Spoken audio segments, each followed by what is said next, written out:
आप देख रहे हैं सिटी 24 न्यूज़ चैनल।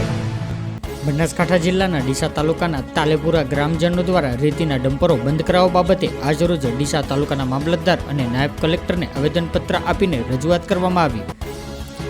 સમગ્ર બનાસકાંઠામાં ખાણ ખનીજની ચોરી દિવસે ને દિવસે વધતી જાય છે, ત્યારે બનાસકાંઠા જિલ્લાના ખાણ ખનીજ વિભાગના અધિકારીઓ પણ જાણે આ ખાડા કાન કરી રહ્યા હોય તેવી સ્થિતિ જોવા મળી રહી છે।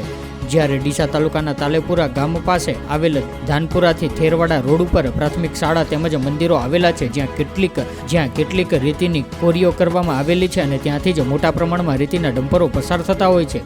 ત્યારે ધાનપુરાની નદીમાંથી કપચી ભરીને ડમ્પરો નીકળે છે અને મન ફાવે તેમ બેફામ ડ્રાઇવિંગ કરતા હોય છે, જેને લીધે ગામના શાળામાં અભ્યાસ કરતા બાળકો તેમજ મંદિરમાં આવતા જતા ધાર્મિક પ્રજાજનને અનેકવાર અકસ્માતમાં અડફેટમાં લેતા હોય છે, જેના લીધે નાના બાળકો રોડ પર પસાર થતા હોય છે। ત્યારે પૂરજોશમાં હંકારીને નિર્દોષ બાળકોને મોતના મુખમાં ધકેલવામાં આવતા હોય તેવું જણાઈ રહ્યું છે।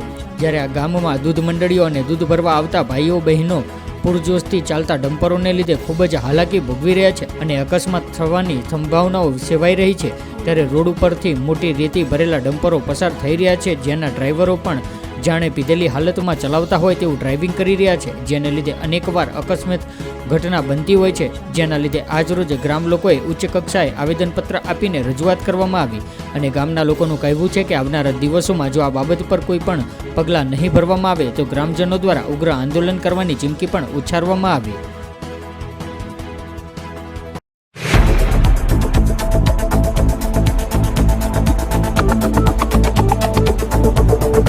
आप देख रहे हैं सिटी 24 न्यूज़ चैनल।